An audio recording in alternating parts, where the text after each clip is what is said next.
The lye soap bit into the raw cracks of her hands. Lila kept her head down, her world reduced to the 18-inch square of pine floorboards she was paid to scrub.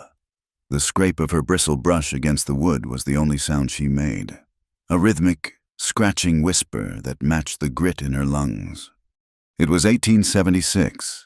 The town of Frontera, New Mexico Territory, was a blister on the face of the desert, baked hard by a sun that offered no mercy. Heat pressed down from a metallic sky and rose up from the packed dirt of the street. Seeping through the thin walls of the Gilded Cage saloon, it found Lila on her knees, her calico dress dark with sweat and filthy water. She spoke little. She kept her eyes on the floor. In her mind, she was not Lila Castor, the daughter of a Savannah judge, educated and pampered. That girl had died 2 years ago, the same night her father's reputation was burned to the ground with his house. The word traitor spat on his grave. In Frontera, she was just Jane, a name as plain and gray as the dust. Jane, the saloon drudge. She was hiding, not from the law, but from a man who carried a Bible in one hand and a ledger in the other. A man who had found her orphaned and desperate, promising salvation. Reverend Stokes. He had taken her in, fed her, and then, with a smile that never reached his eyes, explained her debt. He called it service to the Lord. He had a network of redeemed women, placed in homes and establishments across the territories. He had branded her as his property, not with hot iron, but with false papers and the unholy terror of his protection. Lila had escaped his last placement near Santa Fe, walking for 3 weeks until her shoes fell apart, until she stumbled into Frontera and begged for work. Her new employer, Mrs. Tyrell, the owner of the Gilded Cage, was a different kind of cruel, a hard, practical cruelty. Mrs. Tyrell was a woman with a man's mustache and eyes like black beads. She paid Lila in scraps and a place to sleep. That place was a lean-to, a collection of warped boards hammered against the back of the saloon, barely wide enough for her straw pallet. It smelled of stale beer from the barrels stored nearby, and the ammonia of the horse trough, but it was hers. She ate her scraps there, a cold biscuit, the gristle cut from a steak, and she watched the comings and goings from the slit in the wood. Learning to be invisible, she avoided attention. Attention was danger. She was emptying her bucket of gray water into the dust of the alley when the first shot cracked the afternoon open. Lila didn't flinch, but she froze. Gunfire was common. Death was common. But this felt different. It was followed not by a second shot, but by the crash of a man hitting the saloon's bat-wing doors, and then a heavy, sickening thud. A man rode into town an hour before. She had seen him from the saloon window. He was tall, even on his horse, a big roan that looked as tired as he did. He rode like he was part of the animal, his shoulders slumped but not relaxed. He wore his gun low. The talk stopped when he dismounted, the old men on the boardwalk suddenly finding interest in their boots. Rumors followed him like his own shadow. That's Eli Boone. Killed a man in Texas over a game of cards. No. He deserted his army post, killed his commanding officer. He's got a bounty on him, a big one. He's just a cattleman. He's a killer. He's maybe worse. He was rough. Dust was ground into his skin. His clothes, a deep scar, white and puckered, cut from the corner of his jawline almost to his chin, pulling his mouth into a permanent, grim line. He had tied his horse and walked straight into the Gilded Cage. Lila had been inside, wiping tables. He had gone to the bar, speaking low to Mrs. Tyrell, who looked sour but nodded. He was there to collect a payment. Then Jed, a local miner flush with drink and stupidity, had slapped the stranger on the back. "I'll buy you a drink, friend." Lila watched Eli Boone turn, slow. His eyes were gray, flat as a winter sky. "I ain't your friend." Jed's face darkened. He was used to being the loudest voice in the room. "What, you too good for my money? Too good to shake my hand?" He thrust his hand out. Boone looked at the hand. He did not take it. He turned back to the bar. It was the refusal that did it, the insult. Jed grabbed for his gun. He was drunk, clumsy, but he meant it. Boone didn't draw. He moved with a speed that seemed impossible for his size. He grabbed Jed's wrist, and there was a sharp, wet snap. The gun clattered to the floor. Jed screamed. A high, thin sound. Before the scream ended, Boone hit him, open-palmed, in the throat. Jed collapsed, clutching his neck, his face purple, making a sound like a leaking bellows. That was the crash Lila had heard from the alley. Boone had thrown the man's companion, who tried to intervene, straight out the doors. "Now," she heard shouting, "Sheriff's coming!" Lila pressed herself against the saloon's back wall. She saw the kitchen door burst open. It was him, Eli Boone. He wasn't running, but he was moving fast, his gun finally in his hand. He saw the alley was a dead end, blocked by a high adobe wall. He looked left, right. His eyes landed on the lean-to, on her. He was across the space in 3 strides. He didn't ask. He grabbed her by the arm, shoved her through the low, curtained doorway of her shelter, and followed her in, pulling the canvas flap shut. The lean-to was tiny. He filled it. He smelled of sweat, horse, and something metallic, gunpowder. He put his back to the thin wall, his gun raised, breathing hard. He looked at her. Lila stood frozen.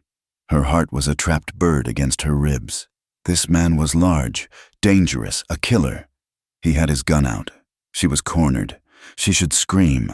A scream would bring the sheriff. It would bring Mrs. Tyrell. It would bring the whole town. She looked at his eyes, and the scream died in her throat. She saw no malice there, just a deep, exhausted weariness. He was like her. He was hiding. She put a finger to her own lips. They heard footsteps. "Sheriff Brody, check the back! Check all the outbuildings!" Boone tensed. He looked ready to shoot through the wall. Lila stayed perfectly still. She didn't breathe. She just waited. The footsteps came closer, crunched in the dust right outside. "Nothing here, Sheriff," a voice called. "Just the girl's sty." "He's gotta be somewhere," Brody grumbled. The footsteps moved on, toward the livery. They waited. 10 minutes, 20. The lean-to grew hotter, the air thicker, the smell of him, the sound of his breathing. He never lowered the gun.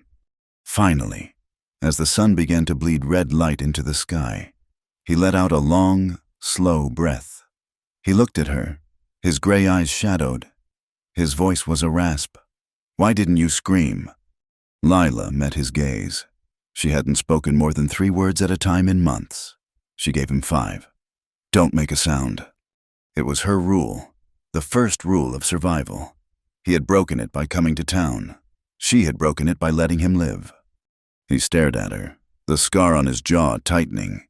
He didn't understand, but he nodded. He stayed. The night came on. He sat against the wall, his gun resting on his knee. She lay on her straw pallet, facing away from him, her eyes wide open. She heard the saloon music start up, a tinny piano and drunken shouts. She heard the posse ride out, their hoofbeats fading. He was a solid, warm presence at her back, a wall of muscle and danger that, for the first time in 2 years, felt less like a threat and more like a barrier. She didn't sleep. She didn't think he did either. Before the first hint of dawn, he moved. She felt the air shift. He was on his feet, a shadow detaching from other shadows. He pushed the canvas flap aside, looked out into the gray dark. He looked back at her, her small, pale face in the gloom. He gave a single, sharp nod. It wasn't a thank you. It was an acknowledgement, a debt noted. Then he was gone, silent as smoke. Lila got up and started her day. 3 days passed. The town settled. Jed's arm was set, and his throat was healing. He was quiet now, humbled. Mrs. Tyrell was in a foul mood. Boone had left without his payment. But she was also out the trouble he'd caused. She made Lila scrub the saloon floor 3 times. Then 2 men rode in. They were not like Boone. They were not drifters. They were professionals. They wore matching long dusters. Despite the heat, and their guns were tied down, they moved together. They had cold, patient eyes. They went straight to the gilded cage. Lila was serving whiskey, her head down. "We're looking for a man," the taller one said to Mrs. Tyrell. His name was Taggart. "Eli Boone, tall, scar on his jaw." "Mrs." Tyrell polished a glass. "He was here, caused a disturbance, left." "Which way?" "Didn't say. He's not a friend of mine." The men looked around the room. Their eyes passed over Lila, dismissed her, then came back. The second man, Hale, smaller and rat-faced, pointed at her. "You, the girl. Did you see him?" Lila kept her eyes on the table she was wiping. "Sir?" "Look at me," Hale snapped. Lila slowly raised her head. She let her eyes be empty. A stupid servant girl. "He came through the back," Hale said. It wasn't a question. "He ran right past you. We heard you sleep out back. Did you see him?" Lila thought of the man in her lean-to, the way he looked at her, the shared silence. She thought of the law. She thought of the bounty. "I was asleep, sir," she whispered, twisting her rag. "I heard the shot, but I didn't come out. Mrs. Tyrell don't allow it." Taggart stepped closer. He smelled of tobacco and something foul, like old blood. "She's lying. He was back there. We tracked him to the alley. He hid, and then he was gone. You hit him." Lila started to tremble. It wasn't faked. "No, sir, I swear. I didn't see anyone. I don't know nothing." "A night with a man like Boone would be worth something to a girl like you, wouldn't it?" Hale sneered. Lila shrank back. "Please, sir, I just work." Taggart watched her, his eyes unblinking. "If you see him, you send word. We're at the hotel. There's a reward, $500. He tossed a coin on the bar and they left. The saloon was silent. Lila went back to wiping the table, her hands shaking so badly she could barely hold the rag. $500. A fortune, enough to get clear of the territory, enough to disappear. She had protected him. She didn't know why. That night, Mrs. Tyrell waited for her in the lean-to. The woman held a thick wooden stirring spoon. "You're a fool, girl, Mrs., Tyrell said, her voice low. "Ma'am." "Those men, they were right. Boone was back here. I saw his tracks from my window." You lied to them, Mrs. Tyrell stepped forward. "I don't care about Boone. I don't care about you. But you brought bounty hunters to my saloon, and you lied to them. That is trouble. You know what I do with trouble." Lila backed against the wall. "Please, Mrs. Tyrell, I didn't mean." The first blow caught her across the shoulders. It was heavy wood, and it stole her breath. She cried out. "You think you're smart, don't you? A quiet little mouse." The second blow landed on her arm as she raised it to defend herself. "You think I don't know what you are? You're trash, a stray I took in." Lila sank to her knees. "Mrs." Tyrell hit her again and again, across her back, her legs. It wasn't a frantic beating. It was methodical. A lesson. "You don't lie, not when it brings men like that around." "Mrs." Tyrell panted. "You're my servant. You're my property.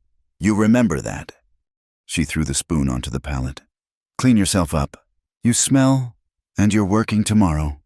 She left. Lila stayed on the dirt floor for a long time, curled into a ball. The pain was sharp, but it was the word that echoed. Property. She wasn't a fool. She was a slave. She had traded one master for another. The beating was the end. She couldn't stay. She would die here. She would die in this town, on her knees, scrubbing another woman's floor.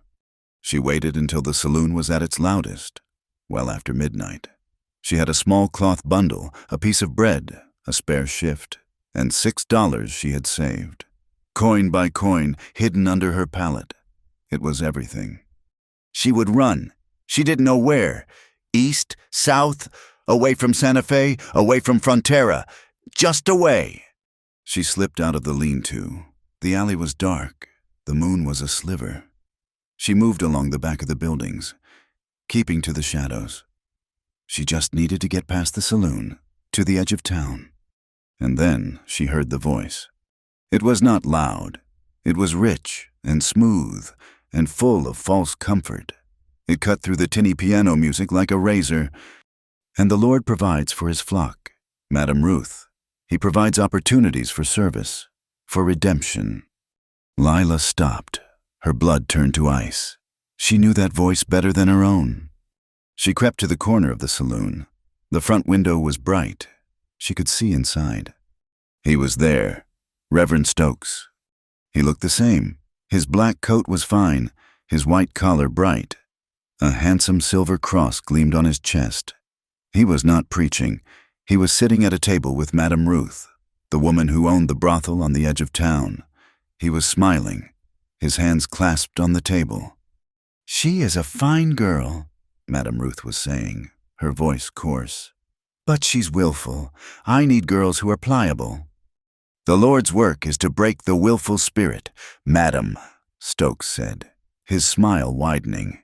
"He tests us, and this one she is a test of faith, but her soul is worth saving. I assure you, her service will be a blessing." He was selling a girl, just as he had bartered for Lila. Lila's breath caught in her chest. She stumbled back. He was here, her worst fear. He was here, in Frontera. He would see her. He would recognize her. He would claim her. Mrs. Tyrell would sell her for $1. He would drag her back. Panic, cold and absolute, seized her. She couldn't breathe. She couldn't run. The street was impossible. The alley was a trap. She turned and fled, blind, scrambling for the only other cover she knew. The stable. She burst through the side door, into the warm, dark smell of hay and manure.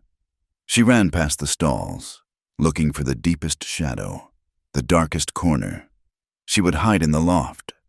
She ran straight into a solid wall of man. She fell back with a gasp. A hand shot out and grabbed her arm, steadying her. Another hand covered her mouth, stifling her cry. "You," a low voice rasped. She looked up. In the sliver of moonlight from the door, she saw the scar. Eli Boone. He was leaning against a stall. He looked worse than before. His shirt was dark with blood, fresh blood, staining his left side. He was breathing in shallow grunts of pain. He let go of her mouth, his hand moving to the gun on his hip. "What are you doing here?" "Hiding," she whispered, her voice trembling so hard she could barely form the word. "He's here." "Who?" "The preacher." The word was poison. Boone stared at her. He didn't understand, but he saw her terror. It was a terror that went beyond a beating from an employer. "The bounty hunters?" she asked, her mind racing. He nodded, grimacing. "Found my camp. Got a piece of me." "They're still in town," she said. "And the sheriff, they're forming a posse. I heard them. For you." "I know." He tried to push himself upright, and a wave of pain hit him. He grunted, leaning back. "Damn it!" The wind howled outside, rattling the loose stable doors. It was a lonely, cold sound. It was the sound of the end of the world. Lila looked at him, wounded, alone, hunted. She looked at the door. Out there was the preacher, her master. She made a choice. She moved to the water barrel in the corner, dipped her kerchief in, and came back to him. "Hold still." Her fingers were shaking. She untied his bandana from his neck and pressed it hard against the wound in his side. He hissed. "It's a bullet," she said. It was obvious. "It's just a graze. he lied, his voice tight. It's deep. You're bleeding badly. She tore a long strip from the hem of her petticoat. It was all she had.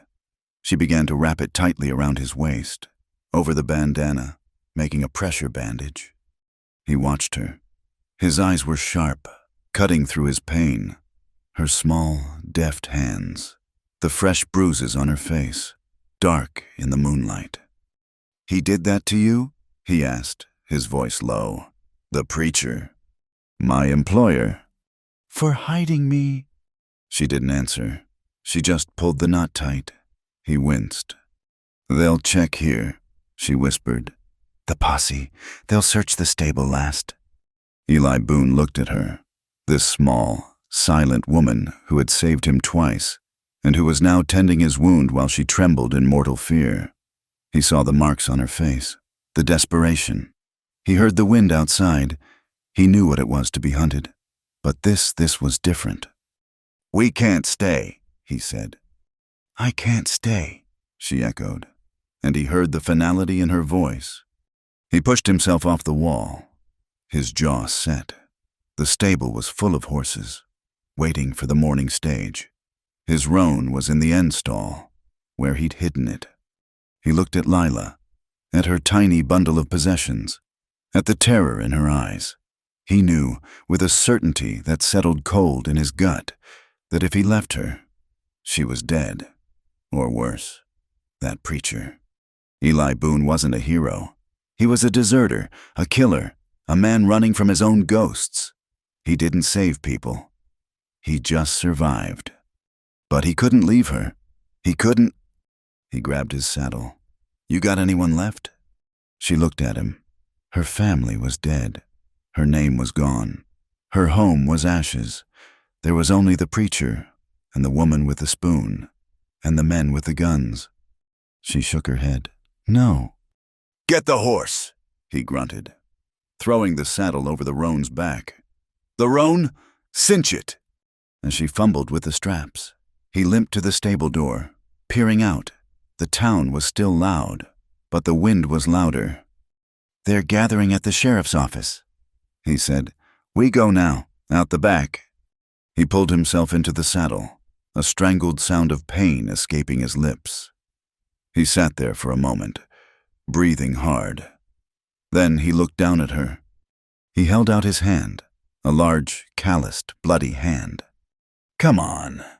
Lila looked at his hand. She looked back toward the saloon, where the preacher was laughing. She took his hand. He pulled her up, seating her in front of him, her back against his chest. His left arm was weak, but his right arm circled her waist, holding her tight. She felt the hard metal of his gun pressed against her hip. He kicked the horse, not into a run, but a fast, quiet walk. They slipped out the back gate of the stable, into the darkness that ringed the town. A shout went up. There, at the stable! A shot rang out, wild, the bullet whining over their heads. Hold on, Eli bit out. He kicked the roan into a desperate gallop. The horse leapt forward, plunging into the black, unforgiving expanse of the high desert. Lila looked back one last time. The lights of Frontera were a small, shrinking constellation of cruelty. Ahead, there was only darkness, the howl of the wind, and the sound of the horse's hooves eating the sand. She was pressed against the chest of a wounded killer, with nothing but a saddlebag, a canteen, and the night. She was, for the first time in her life, running towards something, not just away. The desert swallowed them whole. The lights of Frontera vanished behind the first low rise, and there was nothing but a cold, silver moon and a universe of stars blazing in a black sky.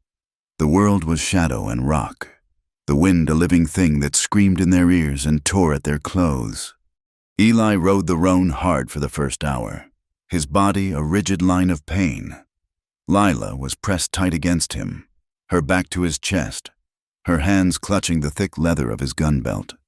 She felt the unnatural heat of him, the fever from his wound starting to rise, and the short, grunting breaths he took every time the horse jarred him. He held her with one arm, his knuckles tight against her stomach, the other hand holding the reins and the roan's mane in a death grip. Lila said nothing. She was a judge's daughter, taught to ride side saddle on a gentle mare. This was different. This was survival. The saddle horn jammed into her spine, and the hard cantle dug into her backside. Her legs, dangling without stirrups, were already raw from the horse's sweat and the rough leather of the saddlebags. Every jarring step sent a fresh wave of pain through her bruised back, a sharp reminder of Mrs. Tyrell's lesson. But she held the pain inside. She locked it away with the memory of the preacher's smile and the fear that had nearly paralyzed her. The land was brutal. They moved through a maze of red rock mesas that rose like the bones of dead giants, their flat tops black against the stars. The horses' hooves slipped on shale and kicked up the dry, biting alkali dust that caked their faces and burned their throats. The sagebrush tore at her thin dress. After hours, when the moon had swung low, Eli pulled the horse to a halt in the deep shadow of a box canyon. He didn't speak. He just slid from the saddle, landing hard. He choked back a cry and leaned against the horse's flank, his whole body shaking. "Get down," he rasped, his voice thin. Lila's legs wouldn't obey. They were numb, cramped, and bleeding. She tried to swing one over the horse's back and nearly fell. Eli reached up, grabbed her by the waist with his good arm, and half lowered, half dropped her to the ground. Her knees buckled. She crumpled onto the sand, the sharp rocks digging into her palms. She did not complain. She pushed herself up, her muscles screaming. Eli was already at the horse's head, unfastening the canteen. He took a short pull, then handed it to her. The water was warm and tasted of tin, but it was the best thing she had ever tasted. She drank sparingly, knowing it was all they had. "We rest the horse," he said. He was checking his bandage. Even in the gloom, she could see the dark stain had spread. He pulled the knot tighter, his face pale and slick with sweat. "You're bleeding," she whispered, stating the obvious. "I've bled before." He dismissed it. He was already scanning the canyon walls, his gun in his hand, his eyes moving over every shadow.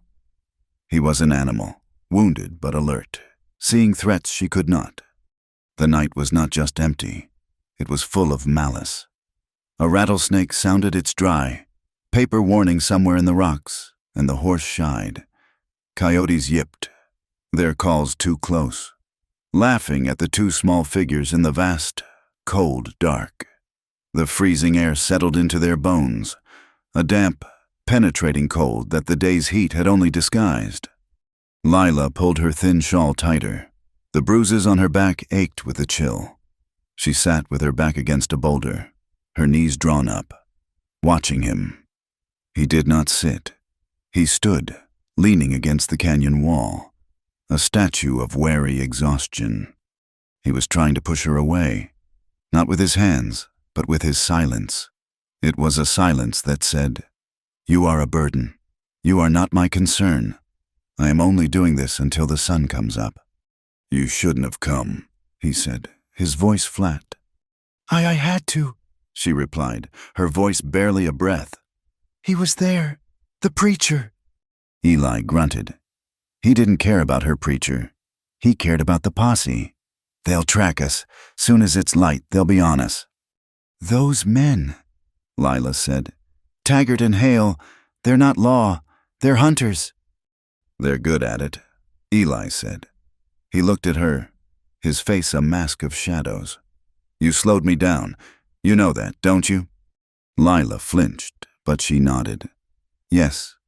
I ride alone. I always ride alone. People near me, they get hurt." He was looking past her now, into a memory. His words were for himself as much as for her. There was a woman, in Arizona. Her husband was a freighter. He'd been killed by Apaches. I was younger. Stupid. I thought I could get her to the fort at Verde. He stopped. The wind whistled. "What happened?" Lila asked, though she wasn't sure she wanted to know. "We were 3 days out." She was soft. "Like you. Cried all the time. Complained about the heat, about the horse. She didn't know how to be quiet. He spat. The band that got her husband, they found us. She screamed, gave us away before I could find cover. He turned his head and looked at her, his gray eyes flat and dead. They killed the horse first. Then they took their time with her. I got away. Hid in the rocks. I listened to her die. All night. Because of me. Because I was stupid enough to try and save her. Lila stared at him. She saw the scar on his jaw. White in the moonlight. He wasn't telling her a story. He was giving her a warning. This is what happens. I will not save you. I cannot. I am not her, Lila said, her voice shaking but finding a thread of steel she didn't know she possessed. I won't complain, and I know how to be quiet. Eli looked at her for a long moment. He saw the bruises on her face, the raw cuts on her legs. He had heard Mrs. Tyrell's heavy hand, knew what it was like, and this girl hadn't made a sound. She hadn't complained once. He gave a short, hard nod. See that you don't. Before dawn, they were moving again. He put her on the horse, then pulled himself up behind her.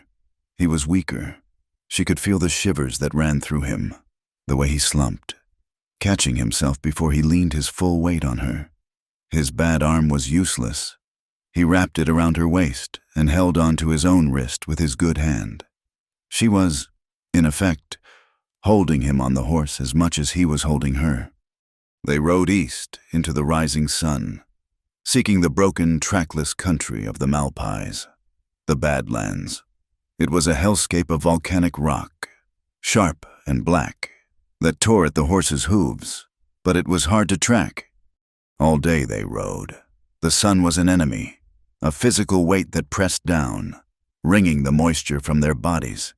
They finished the canteen. Lila's lips cracked and bled. Her skin burned. She felt lightheaded, her vision blurring, but she held on, her spine straight, her eyes fixed on the shimmering horizon. In the late afternoon, Eli's breathing changed. It became a wet, shallow rattle. He was swaying badly. We have to stop, she said, twisting to look at him. His face was gray, his eyes half closed. No, he muttered. They're close. You're killing yourself. You'll kill us both. You need water. He shook his head, a gesture of pure stubbornness, but his grip on his wrist loosened. He slumped forward, his full weight falling on her. The horse, sensing the shift, stumbled and stopped. Lila slid off, her legs collapsing again. She forced herself up. Eli, get down, now! He stared at her, uncomprehending. Fever. She grabbed his boot and pulled. He fell from the saddle, a dead weight, and hit the ground with a grunt that forced the air from his lungs. He lay still. For a moment, she thought he was dead. The panic came again. The cold void, alone. No, she said, aloud this time. She grabbed his arm. Get up. You will not die. Get up. She slapped his face. His eyes fluttered open. There was a spark of anger. Good. Help me, she commanded. She dragged him by his good arm, pulling him into the meager shade of a stunted juniper tree. His wound was a mess. The bandage was soaked through. And the smell, it was the smell of sickness. She left him and took the reins of the roan. She had to find water. She had seen her father's gardener find water once, with a willow branch. She had no branch. She had only her eyes. She walked, leading the horse, scanning the ground. She looked for green. Any green. She found it a quarter-mile away, at the base of a rock slide, a patch of bright, vibrant weeds. A seep. She clawed at the damp sand, digging, her nails breaking, until a small, muddy puddle welled up. She let the horse drink first, knowing it was their only way out. Then she filled the canteen, the water gritty and brown. She drank, then brought it back to Eli. She forced him to drink. She tore the rest of her petticoat into strips. She cleaned his wound. It was worse than a graze. The bullet had torn a deep trough along his ribs. It was inflamed, the edges purple and swollen. "This is bad, Eli," she said. "Leave me," he whispered. His eyes closed. "Take the horse. Ride south. Find a ranch." "I am not leaving you. You brought me out here. You will get me through." He almost smiled. The scar on his jaw pulled tight. Stubborn. She made him drink more. She sat beside him, bathing his face as the sun set, piling rocks around them to make a windbreak. The cold came again. She lay down beside him on the hard ground, pulling his saddle blanket over both of them. She pressed her body against his, trying to give him her warmth, trying to fight his shivers. She slept, finally, from pure exhaustion, and she woke to the sound of hoofbeats. It was deep night. The moon was high. The sound was distant, but clear in the cold air. A shod horse, walking slow. A search. Lila sat bolt upright, her heart stopping. Eli was already awake. He had his gun in his hand. The fever had broken. His eyes were clear and cold as ice. He had heard it, too. He put his hand over her arm. He didn't look at her. He was listening. The sound came again. Closer. 2 horses, maybe 3. They were moving along the ridge above them, Taggart and Hale. Lila began to tremble. Not from cold. It was a deep, uncontrollable shudder. They were trapped. He was wounded. They had 1 horse. The riders stopped. They were directly above them, maybe 200 yards away. "This is no good." "Taggart," a voice drifted down. "Hale. We lost the track back in the rocks." "He came this way." Taggart's voice was a low growl. "I can smell him. He's wounded. He won't get far." Lila's breath hitched, a small, terrified sound. Instantly, Eli moved. He put his good arm around her, pulled her flat to the ground, and clamped his hand over her mouth. He pressed her face into the dirt, his body half covering hers. He was heavy, solid. His hand was rough, calloused, smelling of gunpowder and horse. It covered her nose and mouth completely. She couldn't breathe. Panic surged, blind and primal. She was trapped. She was being smothered. It was the preacher. It was Mrs. Tyrell. It was all of them. She began to struggle, to buck against him. "Shh," he whispered, his lips against her ear. The word was a vibration, not a sound. "Don't make a sound." It was what she had said to him. Don't make a sound. Her panic froze. She stopped fighting. She looked up. His face was inches from hers, in the bright, cold moonlight. His gray eyes were locked on hers. They were not angry. They were intense, focused. He was holding her life, and his in the palm of his hand. She stopped trembling. She went perfectly still. The sound of a dislodged rock. One of the riders was moving. Eli didn't move. His hand stayed over her mouth.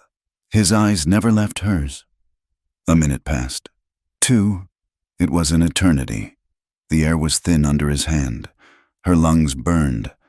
The moment stretched, simmering with an intensity that had nothing to do with the hunters. It was fear. Yes, but it was also need. It was the absolute, desperate reliance on the man whose hand was suffocating her. It was the heat of his body, the iron grip of his arm. It was the first time in 2 years she had been held by anyone for any reason other than violence. His hand stayed too long, even after the sound of the hoofbeats resumed. Moving away, over the ridge, he kept her pinned. His gaze was so raw, so open. She felt he could see straight through her, to the spoiled, broken thing she was inside. She saw his scar, the lines of pain around his eyes. He was not a savior. He was as broken as she was. He saw her stop trembling. He saw her eyes, wide and dark in the moonlight, meet his and hold. A horse snorted. Far off. Eli slowly, reluctantly, took his hand away.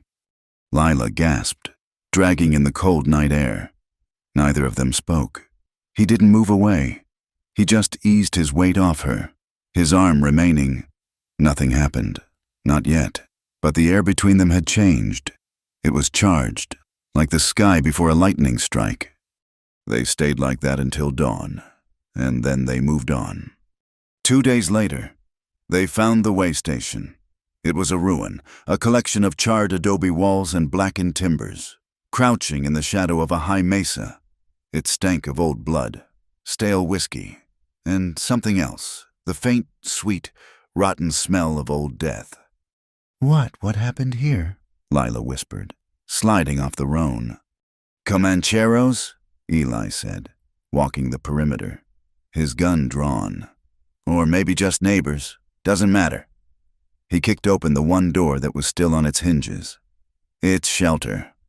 The roof was half gone, but one room was mostly intact. The floor was thick with dust and rat droppings. A rusted cook stove lay on its side, while Lila swept the floor clean with a branch. Eli worked. He was weak, but he was driven. He tore boards from the collapsed stable, using the rusted-out stove as a brace, and boarded up the 2 open windows, leaving only small slits for light. He patched the door so it would bar. When he was done, it was a box, a dark, defensible tomb, but it was out of the wind. They had been there for 2 days when the nightmares started. Lila had thought she was free of them, but the terror of the preacher and the long, agonizing flight had brought them back. Eli woke to a sound, a small, whimpering cry. He was on his feet, gun in hand, before he was fully awake. The fire was down to embers, casting a faint red glow. She wasn't on her pallet. He found her outside. The moon was full. She was standing by the broken horse trough, shivering, her arms wrapped around herself. She was whispering. "No, please, it's for my soul," he said. It's God's will, no. Eli's blood ran cold. He had seen this before. He had seen men broken by battle, muttering in their sleep. "Lila," he said. He didn't call her girl or you. He said her name. He had asked for it on the 2nd day. A simple, "What do they call you?" "Lila," she'd said. "Not Jane. Lila." She spun around, her eyes wide and blind with sleep. Don't touch me!" "You're not there," he said, his voice rough. "You're at the way station. You're safe." "Safe?" She laughed, a broken, hysterical sound. "He has a cross, a tattoo on his hand. He holds it up when he... She choked on the words. "He says it purifies the vessel. He said I was chosen." She was shaking so violently he thought she might fall. He stepped forward, grabbed her shoulders. "Lila, you are here." She focused on him. The moonlight hit his face, the scar, the hard, gray eyes. He was real. The preacher was the dream. She collapsed against him, her face pressing into his filthy shirt. "He sold me," she whispered, the words so low he barely heard them. The truth, tasting like ash in her mouth. He didn't call it that. He called it a placement, a stewardship. He took money from men, rich men, pious men. He told them they were saving my soul.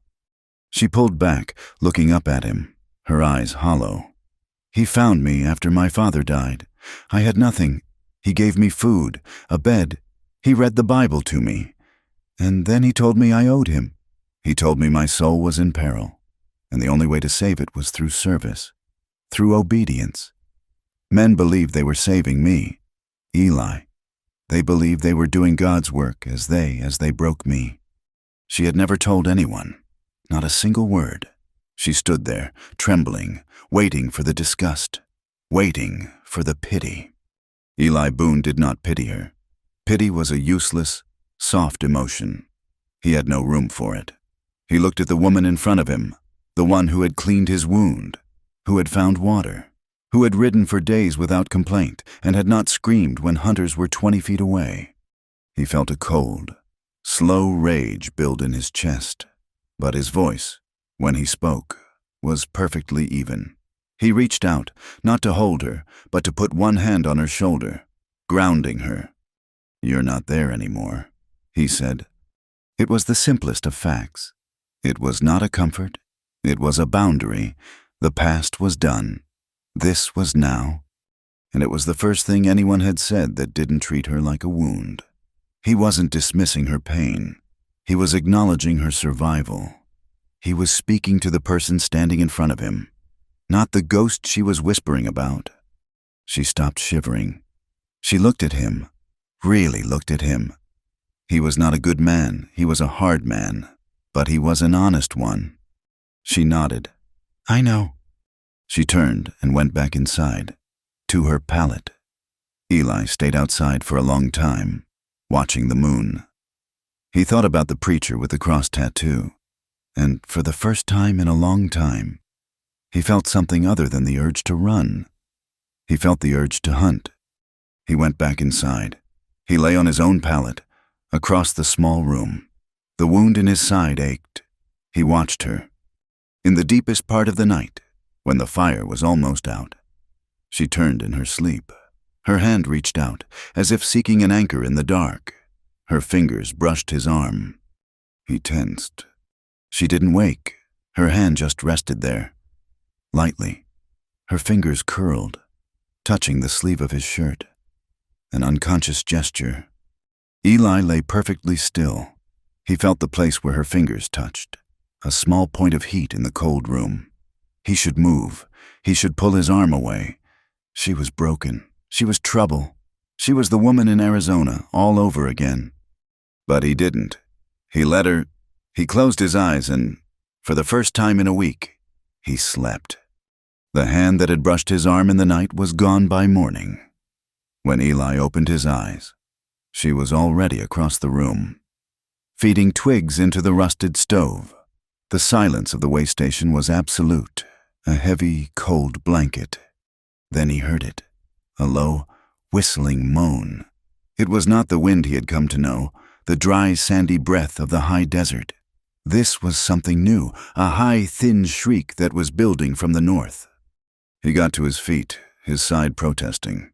The bullet wound was closing, but the cold made it ache with a deep, pulsing throb. He went to the slit in the boarded-up window and looked out. The world was gone. The sky was a churning, bruised gray, and the air was not air at all, but a solid, moving wall of white, snow, not the gentle flakes of memory, but a hard, blinding ice, driven by a gale that ripped at the ruined timbers of the station. "How long?" Lila asked, her voice small. She stood behind him, her arms wrapped around her middle. "Days," Eli said, his voice a low growl. "Maybe a week." He turned from the window. The storm had just sealed their prison. The single room, which had felt like a fortress, now felt like a trap or a tomb. The first day, they barely spoke. The storm howled, a living entity that clawed at their small shelter, trying to find a way in. The wind screamed through the cracks, depositing fine, sugary drifts of snow onto the floor.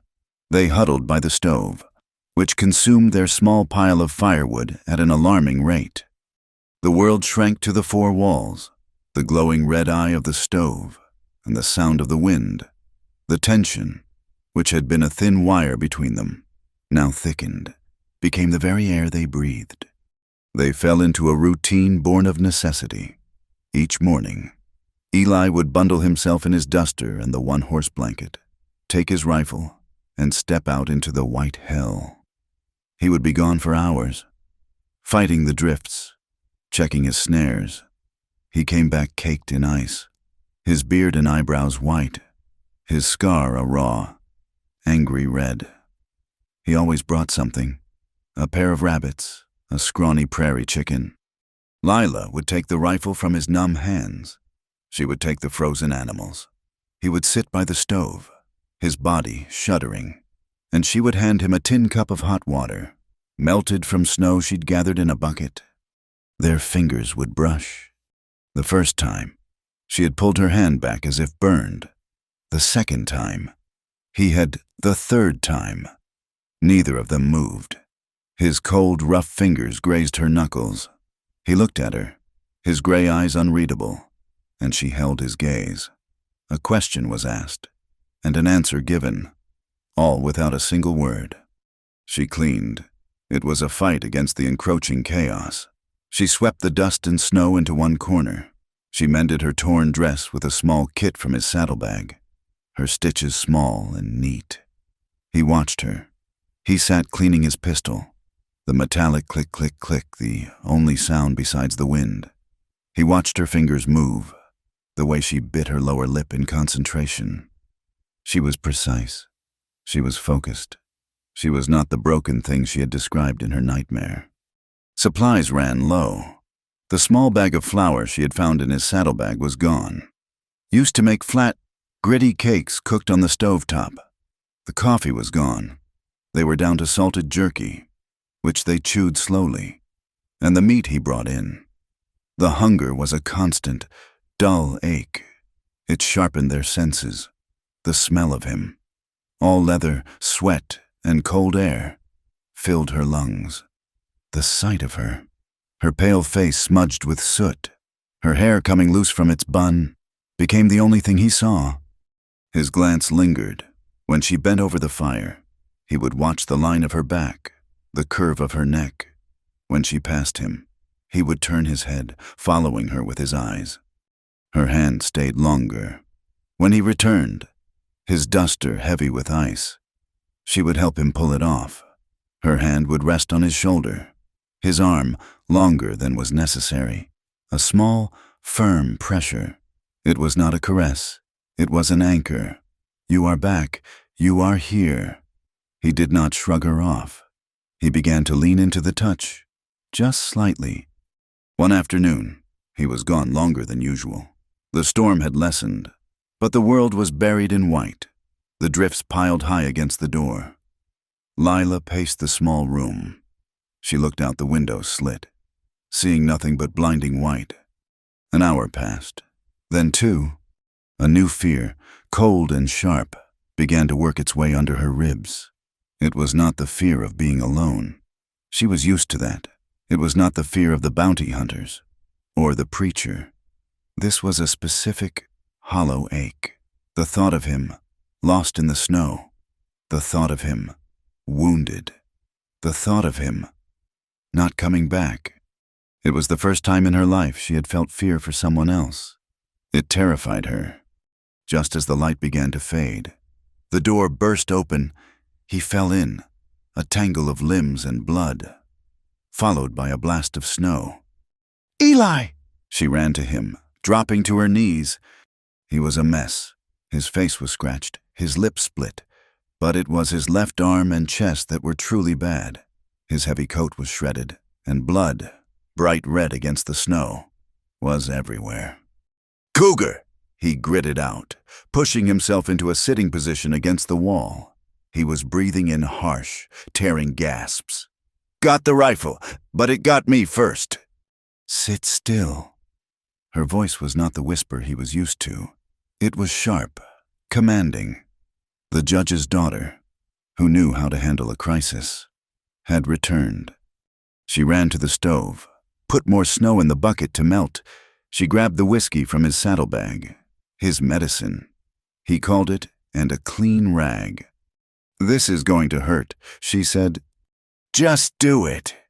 She cut his shirt away with his hunting knife. Her hands, when she saw him, began to shake. His bare chest was a landscape of old violence. The bullet wound in his side was a puckered, angry purple, half-healed. There were other scars, a faint, silvery line across his ribs that looked like an old knife wound, a round, deep scar on his shoulder. His skin was hard, stretched over muscle. He was not a soft man, in any way. And now, new wounds. 4 long, parallel gashes, deep, that ran from his shoulder down across his chest, missing his throat by inches. They were welling with dark blood. She took a breath. "Hold on." She poured the whiskey straight into the wounds. Eli roared. It was a deep, animal sound of pure agony. His whole body went rigid, his hands clenching into fists. But he did not push her away. I'm sorry, she whispered, her voice shaking. I have to. She began to clean the wounds, her touch as gentle as she could make it. He was watching her. His eyes were bright with pain, but they were locked on her face. He watched her tremble. He watched her bite her lip. He watched the tears of sympathy that welled in her eyes, even as her hands remained steady. The needle, he panted. Saddlebag. She found it, the small sewing kit. She threaded the needle with the thin, tough sinew he used for repairs. You've done this before, he managed to say, as she prepared to make the first stitch. Lila thought of her father. A hunting accident. A long gash in his leg. She had been 16. She had held the lamp. I've watched. She put the needle to his skin. He flinched, but held still. She stitched him up. Her hands shook, but her work was clean. She worked in silence. The only sounds his ragged breathing and the whistle of the wind. She was intensely, terrifyingly aware of him. The heat of his skin, the smell of his blood, the solid wall of his chest under her hands. When she was done, she bandaged him with the last of her torn petticoat. Her fingers brushed his skin. And this time, it was a deliberate, lingering touch. A touch that said, I have seen you. I have held your pain. He covered her hand with his own. His was large, rough, bloody. Hers was small, stained, and shaking. He just held it, his thumb rubbing one circle on the back of her hand. Thank you, he whispered. She pulled her hand away, suddenly overwhelmed, and went to the other side of the room, her back to him. The storm broke 2 days later. The world was silent, muffled, and blindingly bright. The way station was locked in by drifts 6 feet high. They were not going anywhere. Eli was healing. The cougar wounds were deep, but clean. He was restless, though the close confinement was wearing on him. He spent hours staring out the window slit at the unbroken, sun-dazzled snow. Lila was watching him. The tension, broken by the violence of the cougar fight, had returned. But it was different. It was heavier. The air was thick with things unsaid. She had stitched his skin, and now she felt tied to him. The thought of him leaving, which had been a vague fear, now became a sharp, immediate dread. You're thinking of leaving, she said. It was not a question. He turned from the window. His face was hard. The snow's packed. It'll hold a man's weight. The tracks will be easy to follow. You're leaving, she said, her voice flat. She felt the bottom drop out of her stomach. I'll be gone a few days, he said, avoiding her eyes. Scout the passes. See if they're clear. You're a liar, she said, quiet. He whipped his head around, anger flashing in his gray eyes. What did you say? You're lying. You're not scouting. You're leaving. You're going to wait until I'm asleep, and you're going to take the horse, and you're going to leave me here. It'd be safer for you, he exploded, his voice too loud in the small room. He took a step toward her. Damn it, woman. Don't you understand? I'm a wanted man. $500. Taggart and Hale. They're not the only ones. There will be more. I told you what happens to people near me. I told you about Arizona. I am not the woman from Arizona, she snapped, her own anger rising, a hot, bitter flood. I am not soft, I am not weak, and I will not be left behind. You could find a town, he argued, his voice dropping, pleading, trying to make her understand. Find work, a real job, a laundress, a seamstress. You could be safe. Lila laughed. It was a harsh, ugly sound that startled them both. Safe? She took a step toward him, until she was standing right in front of him, her head tilted back to meet his gaze. You think safety has ever been real for me? You think a woman alone in a town is safe? She poked his chest, right next to the new stitches. Safety is a lie men tell themselves so they can sleep at night. There is no safe, there is only this. She motioned around the ruined, filthy room.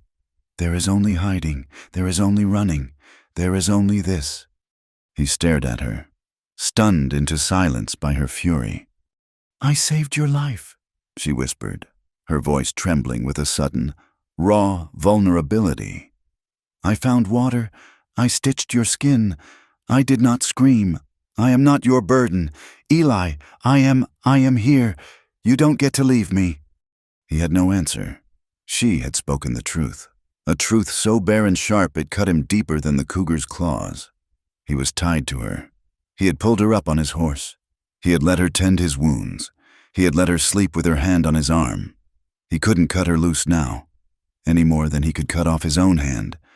He turned away from her, his shoulders slumped, and went back to the window. The fight was over. She had won. That night, the tension cracked. The fire was down to embers. Casting a low, red light, they lay on their separate pallets, the silence screaming. Lila could hear him breathing. She knew he was not asleep. She was not asleep. Her heart was pounding, a slow, heavy drum against her ribs. The argument had stripped them bare. There were no more defenses. She heard him move, the rustle of his blanket. He was standing over her, a tall shadow against the faint red glow. She didn't move. She didn't breathe. He sat down on the edge of her pallet, his hip brushing hers. He did not touch her. He just sat, staring into the embers. He started, his voice a low rasp. He stopped. He didn't have the words. He had never had the words. He turned his head and looked at her. She was on her back, her hair a dark spill on the straw, her eyes wide open, watching him. Slowly, as if afraid she might break, he raised his hand, his rough, scarred hand. He touched her face. His fingers traced the line of her jaw, where the bruises from misses. Tyrell had been, they were gone now, but he touched the memory of them. His eyes were asking the question. Lila's breath hitched, a small, sharp gasp. Fear, memory, the preacher's face, smiling, his hand with the cross tattoo, men's hands, clumsy and cruel, taking. She closed her eyes. She felt a single tear escape, hot, and slide into her hair. But she did not pull away. She did not stop him. She turned her head, just slightly, and pressed her cheek into his palm. His breath shuddered out of him. He leaned down. He touched her waist, his hand spanning her, his thumb brushing her hip bone. He pulled her, gently, toward him.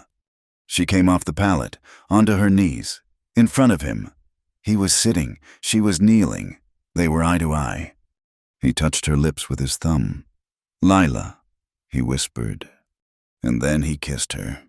It was not soft. It was not the kiss of a lover. It was the kiss of a starving man. It was rough, desperate, clumsy. His beard scraped her skin. His lips were chapped and hard. It was full of the cold of the snow and the heat of the fire, of hunger and fear and the raw, unspoken need that had been building between them for weeks. She gasped into his mouth, but she did not stop him. Her hands came up, trembling, and grasped the front of his shirt. She held on, as if he were the only solid thing in a world of ice. He pulled her closer, his arms wrapping around her back, crushing her against him. He held her like she might vanish, like she was smoke, like she was the first living, warm thing he had touched in a decade. His kisses moved from her mouth to her jaw, to the pulse that hammered in her throat. She arched her neck, a small, broken sound coming from her. This was a crossroads. He was a man, and he was full of need. He was a breath away from taking.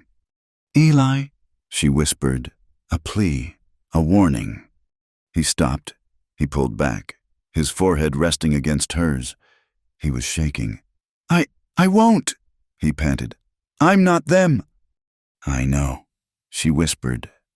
And with trembling fingers, she took his hand. She guided it. She placed his palm against her chest, over her racing heart. She held it there, her hand over his. "This is my choice." It broke him. The last wall. He groaned, a sound of surrender, and kissed her again. Their passion was desperate and quiet. It was an act of survival, not love. It was two broken, lonely people clinging to each other in a ruined building. While the world outside lay dead and white, he was not soft, but he was not cruel. He was careful. He was reverent. He touched her as if she were made of spun glass, and at the same time held her as if she were the only thing keeping him from blowing away. After, they lay tangled in his blankets by the dying fire. The wind had picked up again, a low moan. Lila cried. She turned her face into his chest and wept, silent, racking sobs that shook her whole body.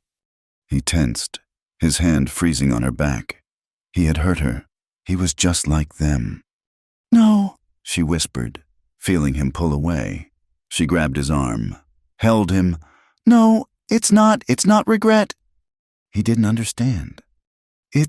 She searched for the word. Release. I chose. It was mine. He let out a long, slow breath and pulled her closer. He didn't speak. He just acted. He kissed her forehead. He kissed her eyelids. And then his lips moved, finding the old, faint scars on her arms. He kissed the tender, bruised skin of her back. He was not healing her. He was not saving her. He was simply seeing her.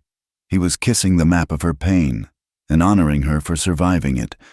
Neither said the word love. It was a 4-letter word for fools and poets. What they had was heavier. It was a bond forged in silence, blood, and snow. The next morning, the world had changed. The sun was a brilliant, painful glare on the snow. The cabin was warm. The silence was no longer tense. It was full. Eli went out to scout. He was gone for only an hour. When he came back, his face was the grim mask she had first seen in Frontera. "What is it?" she asked, already knowing. He didn't speak. He walked to the fire and held out his hand. In his palm was a soggy, half-melted piece of paper. It was a bounty notice. His face, his name, $500. I found it tacked to a tree, not a mile from here. They were here during the storm. Lila went to the door. She looked out at the pristine, glittering snow, and she saw them. In a patch of slush, melted by the morning sun, were the clear, perfect impressions of horse hoofs, 3 of them, leading straight toward the way station. The storm had hidden them. Now, it had revealed them. The bounty hunters had found them. There was no time to talk. The tracks in the snow were a death warrant. Eli grabbed his rifle and the saddlebags. "Get the blanket," he said, his voice flat. All traces of the night's intimacy burned away by the cold, bright sun. "We're moving." He kicked the bar off the door and shoved it open. The light was blinding. The air sharp as a knife. He moved to the roan, his movement stiff from his wounds. Lila gathered the blanket they had shared and the last of the jerky, her heart a cold stone in her chest. The world had felt safe for a few hours. It was a lie. He saddled the horse, his hands quick, his jaw set. He didn't look at her. He was looking at the tree line, at the ridge, at every shadow that could hide a man with a rifle. "They were here," he said, checking the cinch. "During the storm, they circled. They knew we were pinned. They were just waiting." "Waiting for what?" Lila whispered, her breath pluming in the air. "For us to get hungry, for us to make a mistake." He turned to her. "Or for Taggart to come back." There were 3 sets of tracks. Only 2 men came to Frontera. Lila's blood froze. Taggart, Hale, and one more. "Get up." He offered his hand. She took it, and he swung her up, then mounted behind her. He wrapped his good arm around her waist, pulling her tight against his chest. It was not a lover's embrace. It was a soldier's. He was holding her steady so he could ride. They left the way station, the horse plunging chest deep into the drifts near the walls, then finding purchase on the windswept ridges. They rode before dawn, with the sky just a faint, bruised purple in the east. They rode hard. Eli avoided the flatlands, staying deep in the timber, climbing through steep, rocky passes that tore at the horse's legs. He was pushing the roan, and himself, to the breaking point. Lila felt the stitches on his chest pull and strain with every move. He never made a sound. The sun came up, the snow began to melt, turning the world into a treacherous, dripping slush. The higher they climbed, the thinner the snow, until they were on bare rock and half-frozen mud. It made their tracks clearer, not harder to see. Late in the afternoon, they heard it. A single shout, carried on the wind, behind them, and to the left. "Damn it!" Eli hissed. He pulled the roan into a tight, narrow ravine, a fissure in the rock barely wide enough for the horse. "He cut us off. He knew this pass." "Who?" "One man, riding fast." Eli slid from the saddle, his rifle in his hand. He grunted as his boots hit the ground, his body rigid with pain. "Get down! Take the horse! Go to the end of the ravine! If I don't come, you keep going south! Don't stop!" "No." Lila slid down after him. "I'm not leaving you." "Lila, this is not a discussion. That's Hale. I know his style. He's a tracker. He's fast, and he's good. Now go." "I am not the woman from Arizona," she cried, her voice echoing in the tight space. "I am not going to run. I am not going to listen to you die." He stared at her, his face a mask of fury and, beneath it, a terrible tearing pain. He didn't have time to argue. He could hear the horse scrambling on the rocks above. "Fine," he bit out. "Stay behind this boulder. Do not move. Do not make a sound." He handed her his pistol, the one he'd taken from the dead bounty hunter. "You know how to use this?" "You point it. You pull the trigger." "Only if he's on top of you. Understand? Don't miss." He shoved the heavy gun into her numb hands. He scrambled up the side of the ravine, finding cover behind a jagged outcrop of granite. He rested his rifle on the rock. He waited.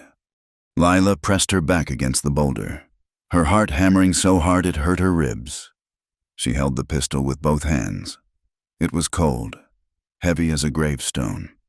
The sound of the horse stopped. Then, silence. A terrifying, profound silence. "I know you're in there. Boone!" a voice called out. "Hale." It was thin and nasal. "Taggart's on his way. You can't get out. The girl, too. Stokes wants her back bad. Says she's a thief." Eli didn't move. He didn't breathe. "Give him up, girl," Hale shouted. "We'll let you go. $500 is good, but I don't need to split it 3 ways. A shot exploded. The bullet chipped the rock 2 inches from Eli's head, sending stone fragments into his face. He cursed, firing back, a blind shot over the ridge. "Got you," Hale laughed.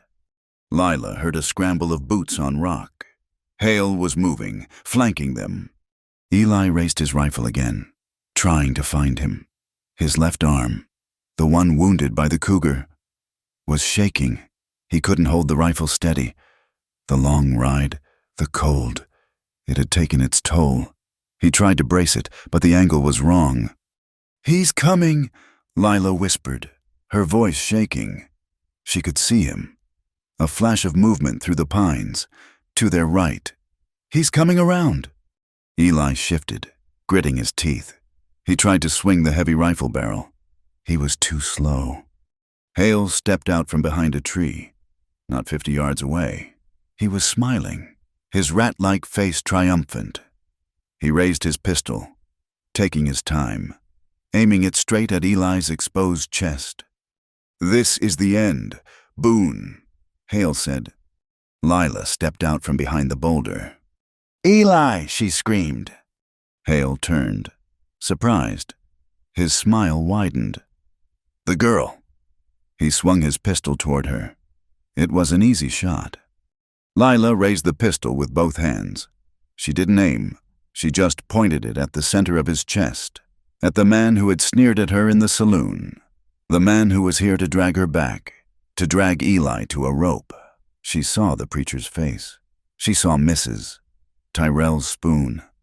She pulled the trigger. The sound was a cannon blast in the small ravine. The recoil slammed her backward, hard, against the rock wall. The gun flew from her numb fingers. Hale stood for a second, his smile frozen. A dark, wet circle appeared on his duster. He looked down at it, confused. He looked back at Lila, his mouth open. He made no sound. He just dropped his gun and pitched forward, face first, into the rocky soil. Silence. The echo of the shot bounced off the canyon walls and died. Lila slid down the rock, her legs giving out. She was staring at the gun, lying in the dirt. Eli pushed himself up, his rifle in his hand. He looked at Hale. He looked at Lila. She was shaking, her whole body convulsing. He walked over to Hale's body, nudged it with his boot. He was dead. Eli walked back to Lila. She was on the ground, curled up, her face pale as the snow. "Lila." She didn't look up. "I killed him. I killed him." "He would have killed us," Eli said, his voice rough. He reloaded his pistol, his hand steady, and shoved it back into his holster. He looked at the body. He looked at the sky. "We have to bury him." "What?" She looked up, horrified. "No, leave him. Let the wolves have him." "No." His voice was hard. "We don't leave bodies. It draws scavengers. And it tells Taggart exactly what happened here. It tells him we're wounded. It tells him we're desperate." He grabbed Hale's arm. "Help me." She stared at him. "Now, Lila." She got up, her legs like water. Together, they dragged the body. He was heavy, a dead, limp weight. They found a shallow washout under a shelf of rock. They couldn't dig. The ground was iron. They rolled him in. Then, with their bare hands, they began to cover him with rocks. It was a terrible, intimate act. Their hands scraped raw on the granite. They bled. They sweated. Despite the cold, they worked in silence. The only sound their ragged breathing and the scrape of stone on stone. They were burying their sin. They were burying their past. When it was done, it was just a pile of rocks, indistinguishable from the rest of the landscape. Eli pulled her to her feet. He put her on the horse. He mounted behind her. He did not speak. They rode for hours. The sun began to set, painting the sky in shades of blood and violet. Eli did not speak. The silence was worse than the storm. It was a cold, heavy thing, pressing down on Lila. She was no longer just a victim. She was a killer. She was like him. She felt his silence as a judgment. He was ashamed of her. He was disgusted. That night, they made a cold camp in a stand of aspen. No fire. The moon was a bright, cold disk. Eli sat with his back to a tree, his rifle across his knees. He hadn't said a word in 5 hours. Lila was sitting apart, staring at her hands. They were caked with drying blood, her own, and the dirt from Hale's grave. "Eli," she said. Her voice was a dry croak. He grunted, his eyes on the darkness. "Say something." "Nothing to say. You did what you had to." You're angry." He finally looked at her. His face was exhausted. "I'm not angry. He was angry at Hale, at Taggart, at the preacher, at the whole damned world. But mostly, he was angry at himself. He had brought her to this. He had let her kill. He had taken this woman, who had survived so much, and he had turned her into him. "I see his face," she whispered, tears welling, freezing on her cheeks. "When I closed my eyes, he was smiling." "It'll fade," he said. "Will it?" She turned on him, her voice breaking. "Will the preacher's face fade? Will the men he sold me to? Will Mrs. Tyrell's? Or will I just keep adding faces until I'm full of them?" She stood up, her small body trembling with a sudden, terrible energy. "I'm not afraid of dying. I'm not. I've been close to it for 2 years. I'm afraid of this." She held up her bloody, shaking hands. "I'm afraid of never mattering. Afraid of just being a body to be used or a body to be buried. I'm afraid of being nothing but the bad things that happen to me, or the bad things I've done. I'm afraid of being an empty space." Eli looked at her, really looked at her. He saw her, not as the girl in the lean-to, not as the woman he had held by the fire, but as this, a soul stripped bare, fighting for its own existence. He stood up. He walked to her. He took her hands. They were so small in his, scratched and filthy. He unhooked his canteen. He pulled the cork. He poured the last of their precious water, a thin, clear stream, over her hands. He washed away the dirt. He washed away the blood. "You're not nothing," he said, his voice rough. "You matter. You matter to me." He pulled her against him, his hand in her hair, and just held her. She didn't cry. She just stood, rigid, and let him be her anchor. They rode south for 2 more days, into the foothills of the Sangre de Cristo Mountains. Eli was following a memory, a thin, cold hope. He was weaker, the fight with Hale having torn his stitches. He was running a fever again. On the 3rd day, they saw it, a small adobe hut, tucked into a fold in the hills, a thin ribbon of piñon smoke rising straight into the blue. Cold air. A small, wrinkled woman in a black skirt came out, a shotgun held steady in her arms.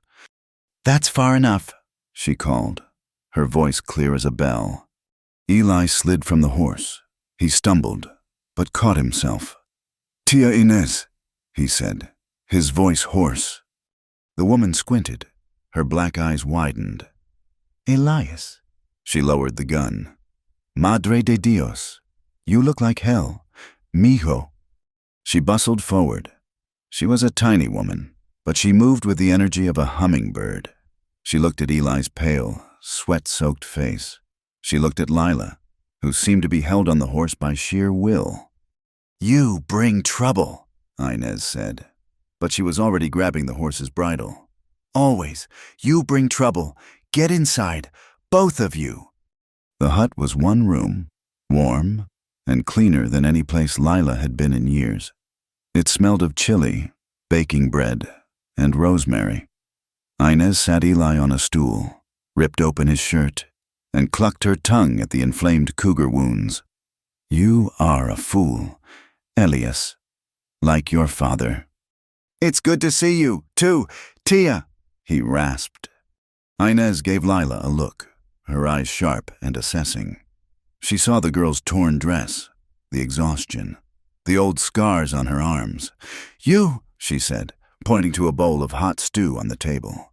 "Eat." Then she pointed to a cot. "Sleep." Lila ate.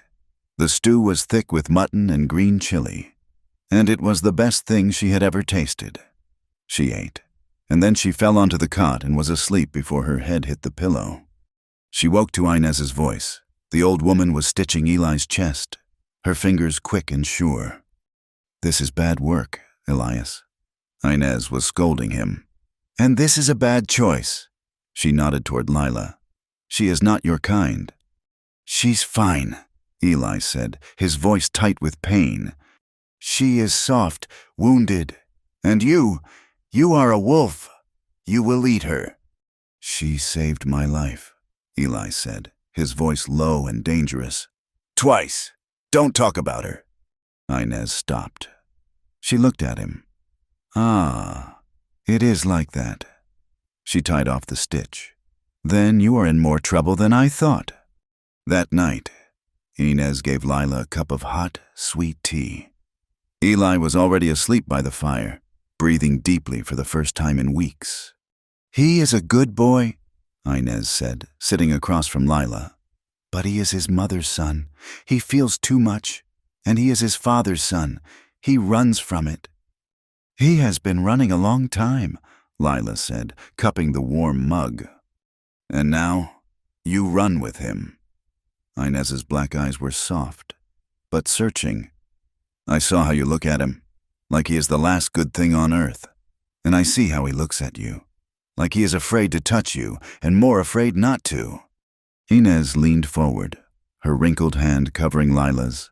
Be careful, Mia. Love in hiding it burns too bright. It always draws the wolves. The next day, Inez boiled water. She brought out a tin hip tub and set it by the fire. You are dirty, she said to Lila. You smell of horses and blood. Cleanse yourself. It is good for the soul. She gave Lila a bar of harsh lye soap and a clean, worn shift, and left her alone. Lila bathed. The hot water was a miracle. It stung her cuts, but it eased the ache in her bones. She scrubbed her skin, watching the layers of dirt and fear and blood wash away. She washed her hair, letting the long, dark strands float in the water. She felt, for the first time, human. She was standing by the fire, wrapped in a thin blanket, drying her hair, when Eli came in. He stopped in the doorway. He had been checking the horse.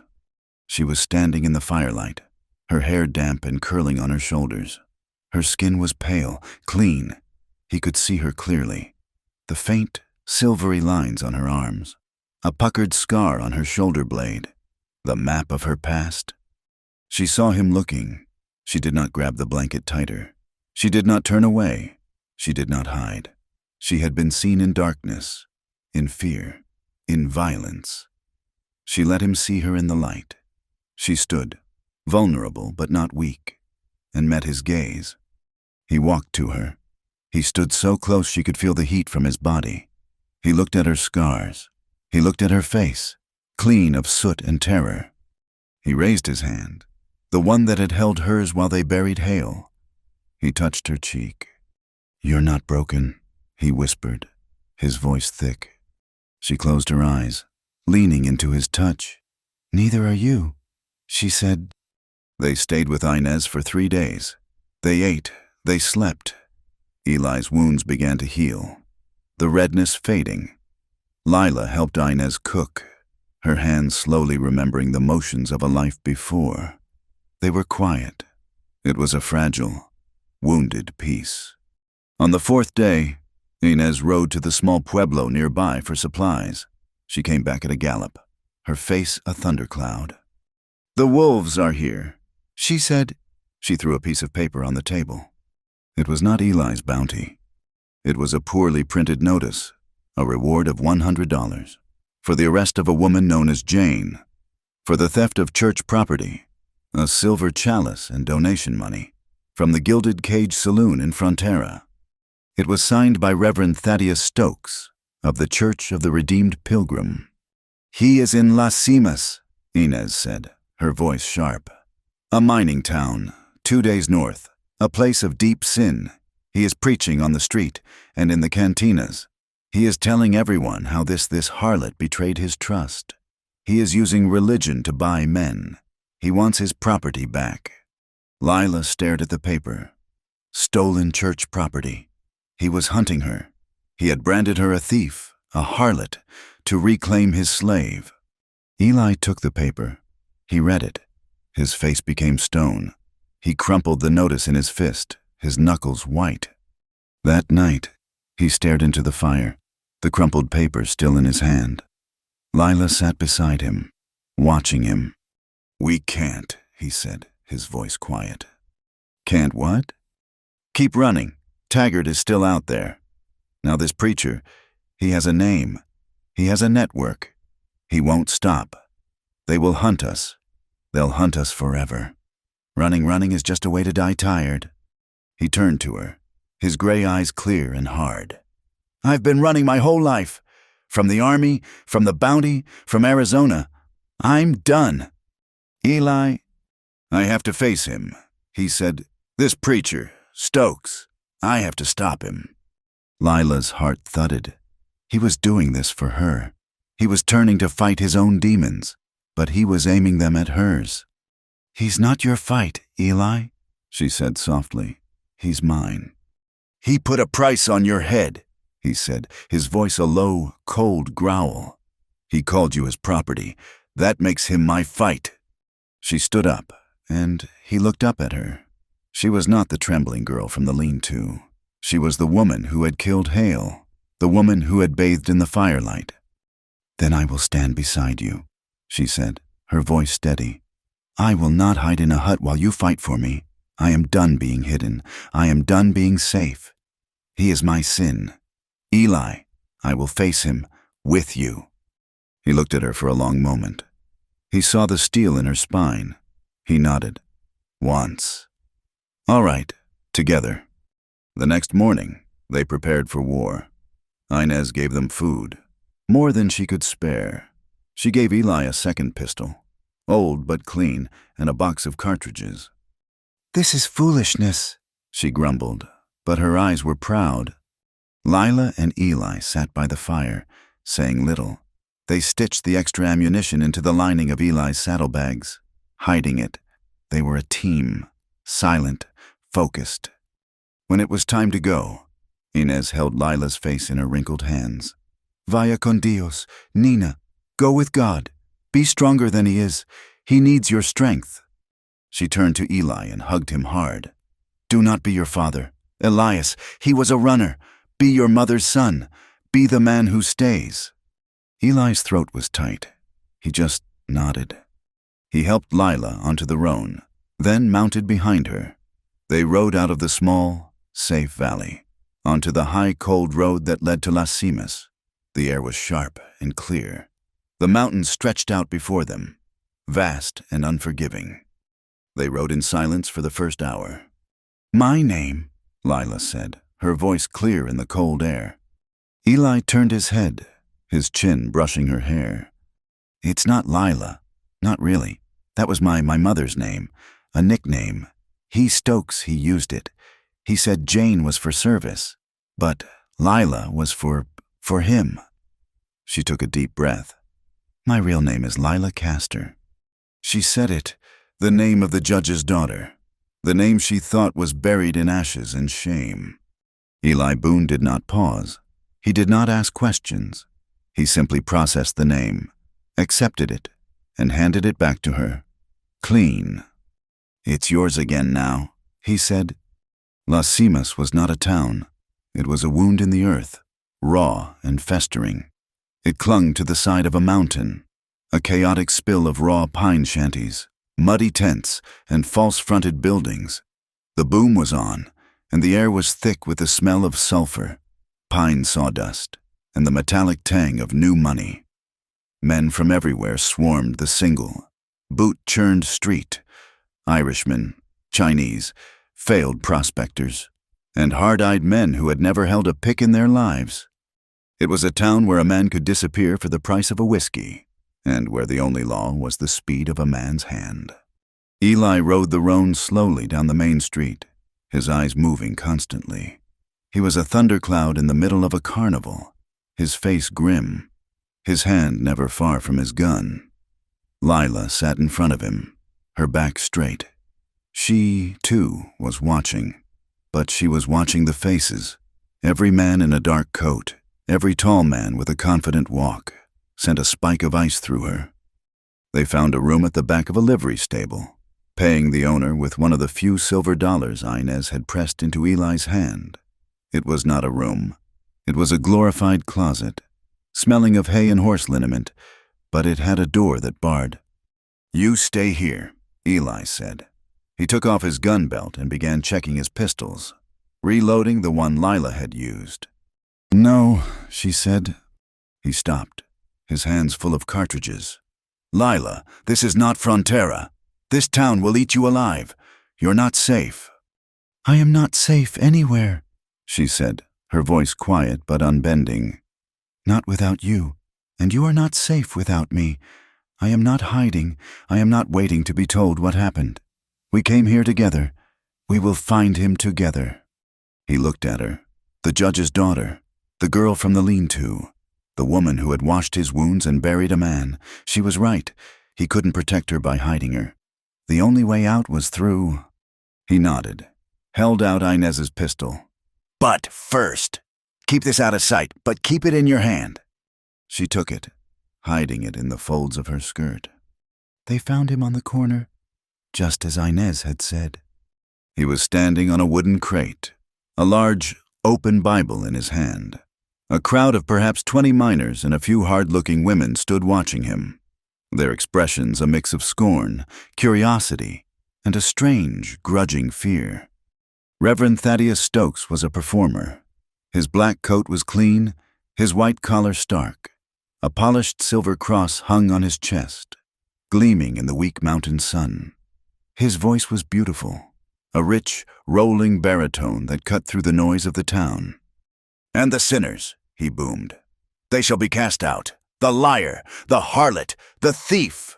They will find no purchase in the house of the Lord. They will be cast into the flames, where there is wailing and gnashing of teeth." Lila stopped, her hand flying to her mouth. He was talking about her. Eli grabbed her arm, his grip iron. "Easy, he doesn't see us." Stokes's eyes swept the crowd. They were not the eyes of a holy man. They were the eyes of a merchant, a man assessing livestock. He commanded their fear, and he relished it. "He is using my name to build his church," Lila whispered, her voice sick. "He's building his wallet," Eli growled. They watched for 20 minutes. When he was done, he stepped down, blessing the crowd. A few people put coins in a small wooden box held by a burly man in a worn duster. One of the men Lila had seen him with at the saloon in Frontera. Stokes smiled, a benevolent, false smile. And then, his face hardening, he walked purposefully toward the largest, loudest saloon in town, the El Dorado. "He preaches on the street," Eli said, "and does his deals in the saloon." "He said that place was the devil's house," Lila murmured, remembering his sermons. "The devil's house," Eli said, "is where you find the most customers." They followed him. The El Dorado was a cavern of smoke, noise, and men. A long bar ran the length of one wall. 3 bartenders moving fast, card tables were crammed into every available space. Upstairs, on a balcony, women leaned over the railing, calling down to the miners. The air smelled of stale beer, unwashed bodies, and desperation. They saw Stokes at the back. He was not drinking, but he had been given the best table, in a curtained alcove. He was in deep conversation with a man in a silk vest, the saloon's owner. His guard stood nearby.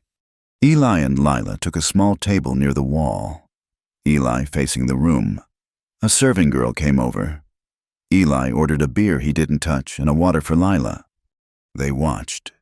They listened. Stokes's voice was too low to hear, but his gestures were clear.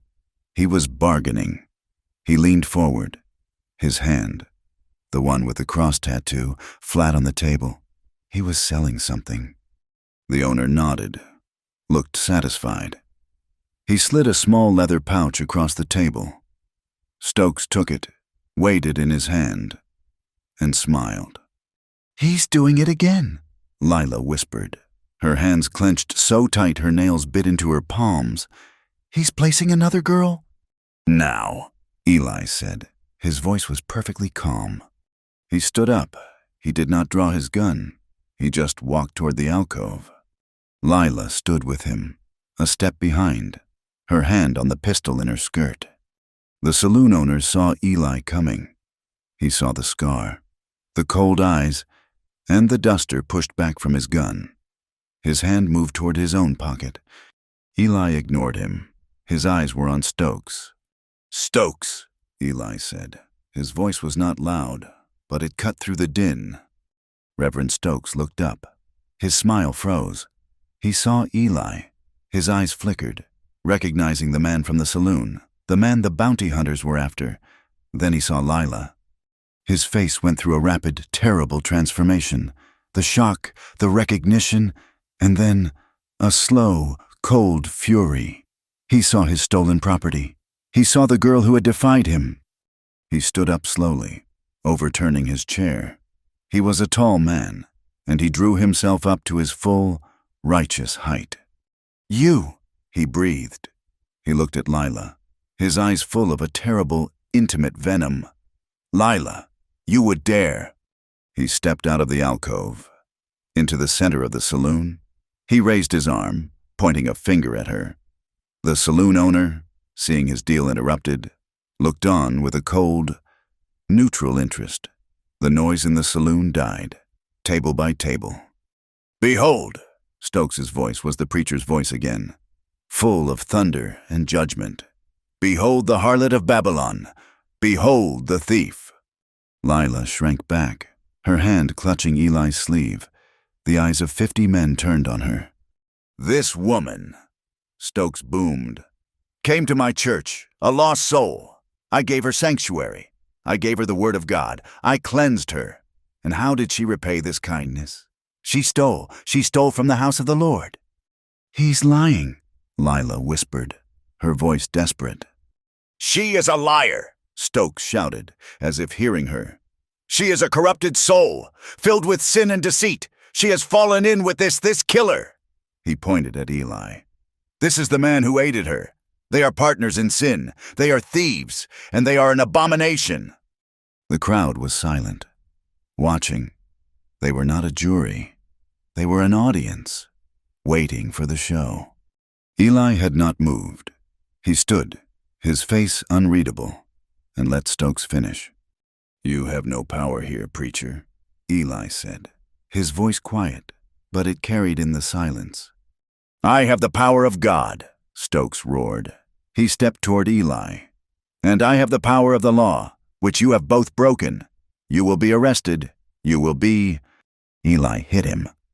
It was not a barroom brawl. It was an execution. Eli's fist moved with a speed that was almost invisible. The punch was short, hard, and thrown with all the weight of his body. It connected with Stokes's jaw with a sound like a wet plank breaking. Stokes's eyes rolled back. He was unconscious before he hit the ground. He crashed backward, over a poker table, sending cards and coins scattering across the sawdust-covered floor. The saloon was dead silent. Then Stokes's guard, the burly man who had been at the door, moved. "You're a dead man," he snarled, his hand dropping to his gun. The room exploded. Eli shoved Lila, hard, toward the bar. "Down! Get down!" He drew his own gun as the guard's pistol cleared leather. Eli fired first. The shot was deafening. The bullet hit the guard in the chest, throwing him back against the wall, where he slid to the floor. But there was another man, the saloon owner. The man in the silk vest had pulled his own gun. He fired, the bullet whining past Eli's ear and shattering the mirror behind the bar. "Eli!" Lila screamed. Eli dropped to one knee. Firing back, the owner ducked behind a thick, overturned table. A drunk miner at the next table, thinking it was a free-for-all, pulled his own pistol and fired at the ceiling, yelling. Glass shattered. Women screamed from the balcony. Men dove for cover. Eli was pinned. The owner was behind the table. And another man, one of Stokes's men who had been at a different table, was now moving along the wall, trying to get a clear shot at Eli's back. Lila saw him. She was crouched behind the bar, the air thick with sulfur smoke.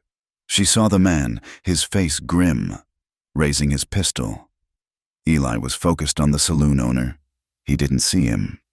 This was not the ravine. This was not a single, desperate moment of panic. This was a choice. She had Inez's pistol in her hand. She rose from behind the bar, her arms shaking, but her eyes clear. She held the pistol with both hands, aimed at the man's chest, and pulled the trigger. The gun bucked in her hands. The man grunted, a sound of surprise, and spun around. He fired a wild shot into the ceiling before he collapsed. It was her second kill. It was a choice, and it felt like dying. Eli used the distraction. He vaulted over the bar, landing beside her, as the saloon owner fired again, the bullets chewing up the wood where he had been. "You all right?" Eli yelled over the ringing in their ears. "Yes." Her voice was a colorless whisper. Eli looked at her. He saw the pistol in her hand, the smoke curling from the barrel. He saw the man she had shot. He saw her face, pale as death, but her eyes steady. He nodded. Once. Stokes was stirring. He was on his hands and knees, blood pouring from his mouth, his jaw clearly broken. He saw his men down. He saw the chaos. He scrambled to his feet, whimpering, and fled out the back door. "It's not over," Eli said, grabbing her hand. "We end this." He pulled her over the bar, and they ran, following the preacher out into the muddy alley. Stokes was easy to follow. A trail of blood drops in the mud. He was not a fighter. He was a bully, and he was running to the only place he thought was safe. The church. It was a small, raw pine building at the far end of town, away from the saloons and the noise. A sign, freshly painted, hung over the door. The Church of the Redeemed Pilgrim. They kicked the door open. It was dark inside. A few candles burned on a simple wooden altar, casting long, flickering shadows. The room smelled of new pine and cheap wax. Reverend Stokes was there. He was standing in front of the altar, his fine coat torn, his face a ruin of blood and swelling. He was holding a large, heavy brass cross, holding it in front of him like a weapon. "Stay back," he spat, his words slurred by his broken jaw. "This is a house of God. You are defiled. You are murderers." Eli walked slowly down the aisle, his boots echoing on the wooden floor. Lila was at his side, her pistol still in her hand. "It's over, Stokes," Eli said, his voice low. Stokes saw the coldness in his eyes. He saw no mercy. His bravado crumbled. He dropped the heavy cross, where it landed with a dull thud. He fell to his knees. "My children," he begged, his voice suddenly weak, pleading. "You have sinned. Oh, you have sinned terribly. But there is redemption, even for you. Lay down your weapons. Kneel with me. We can pray we can find forgiveness." Eli just kept walking. Stokes's eyes darted around, looking for an escape. There was none. His terror turned back to venom. "You will hang," he hissed. "I am a man of God. The law will protect me. You are nothing, a killer, a deserter. And you," he glared at Lila, "you are a harlot, a broken, filthy thing that I, in my mercy, tried to save." He gathered himself, his old authority returning, his voice rising. "Kneel," he commanded, pointing at Eli. "Kneel before your God, sinner. Kneel and beg for his mercy. You are nothing." Eli's hand tightened on his gun. He was going to end it. But Lila stepped forward. She stepped between Eli and the preacher. She was no longer shaking. She was filled with a cold, clear rage that burned away every last trace of her fear. "No," she said. Her voice was quiet, but it filled the small church. Stokes stared at her. "Lila." "He is not nothing," she said, "and I am not broken." She walked toward him. He scrambled backward, on his knees, until he was pressed against the altar.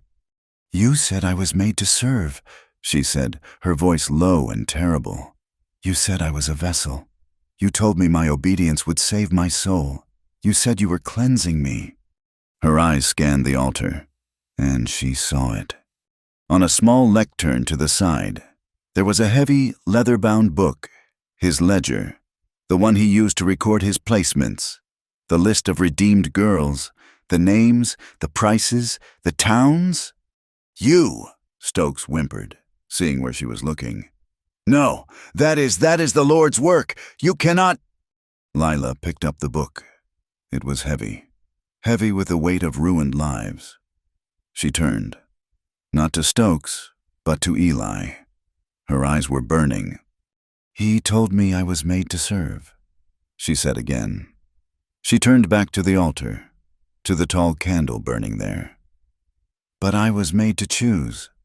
She held the corner of the ledger to the flame.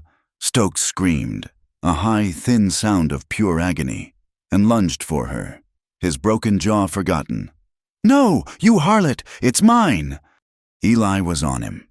He didn't hit him. He didn't shoot him. He grabbed the front of Stokes's coat, lifted him from his feet, and threw him. Stokes flew backward, down the 2 shallow altar steps. He landed in a heap, his arm twisting beneath him at an unnatural angle. A sharp, wet snap echoed in the church. He cried out, a broken, whimpering sound, and clutched his shattered arm. Lila looked at the book in her hand. The cover was smoking. The pages were catching. She turned and threw the burning ledger onto the dry, raw pine floorboards. The flames caught instantly, licking at the wood, climbing the small, curtained wall. Stokes was on the floor, weeping, clutching his arm. He was no longer a preacher. He was no longer a monster. He was just a small, broken man in a burning room. Eli looked at him, his face filled with a cold, final disgust. He spared him. He took Lila's hand. The pistol was still in it. He gently took it from her, and her fingers uncurled, limp. "It's done," he said. He pulled her, and they turned their backs on the whimpering preacher. They walked, side by side, out of the sanctuary, out of the house of the redeemed. Behind them, the flames roared, a cleansing, terrible fire that lit up the night. They rode out of Las Cimas as the sky was turning a sick, bruised yellow. The El Dorado was already a column of fire, the dry wood of the false front catching with a roar. Shouts and screams echoed through the street. Men were running, not to fight the fire, but to loot the other buildings. The town was consuming itself. Eli did not look back. He urged the roan into a steady, ground-eating lope, pushing past the last few shanties and up the mule track that led into the high country. Lila sat in front of him, her body rigid, her hands clutching the saddle horn. She did not look back either. She stared straight ahead, into the deepening cold of the mountains, her face pale and smudged with soot. They rode in silence. It was not the angry silence that had followed the death of Hale. It was not the tense, electric silence of the snowbound way station. It was the silence of the void, the silence of shock. They had confronted the devil, and he was just a pathetic, whimpering man in a burning room. They had taken their vengeance, and all that was left was the smell of smoke and the ringing in their ears. They rode all night, pushing the roan until it was lathered and trembling. When the sun, thin and cold, finally rose, they were high up, in the first deep drifts of the mountain snow. Eli found a brake of pines, dismounted, and began to care for the horse, his movements automatic. Lila slid down, her legs numb. She walked a few feet away and stood, looking out over the vast, white, empty world. She had killed 2 men. She had burned a building. She had destroyed the man who had destroyed her. She felt nothing. She was hollow. Eli came to stand beside her. He didn't touch her. He just stood, a solid presence in the cold. "It's done," he said. "Is it?" she whispered, her voice raw. I feel like I'm still there, in the smoke." "That part's done." He looked at her, his face grim, the cougar scratches on his cheek pulling tight. "The running's done. Now we just live." "How?" she asked. It was a genuine question. She had no memory of how to just live. "We find a place," he said, "where the world can't reach us, and we build." They traveled for 3 more days, climbing higher, moving north. They left the trails, following creek beds and game tracks, pushing deeper into the silence. The world was pine and rock and snow, and on the 4th day, they found it. It was a high valley, tucked between 2 massive granite peaks, a cup held in the hand of the mountains. A wide, frozen meadow was ringed with thick stands of aspen and towering pine, a creek, frozen at the edges but still running black and clear in the middle. Cut through it. It was hidden. It was defensible. And it was empty. "Here," Eli said, pulling the roan to a halt. Lila looked. She saw the snow, the trees, the cold water. She saw isolation. She saw a place where no one would ever find them. "Here," she agreed. The work began. It was brutal, and it saved them. The first week, they lived in a lean-to Eli built against a high boulder, using pine boughs for a roof. They were cold, they were hungry, and they were alive. The physical labor was a balm. It burned away the ghosts. Eli had one good axe. He spent his days felling trees. Lila, who had never done a day of physical labor in her life before Frontera, worked beside him. Her hands, soft from Inez's care, were raw and bleeding within an hour. She did not complain. She learned. Eli would fell a tall, straight pine, his body moving with a grim, powerful rhythm. His wounds ached, his chest pulling with every swing. But he did not stop. Then Lila would come in with a smaller hatchet, stripping the branches. Her small, fierce blows sending chips of bark and fragrant wood flying. "Not like that," he said, his voice rough. He came up behind her, took her hands, and placed them on the axe handle. "Let the weight do the work. Don't fight it."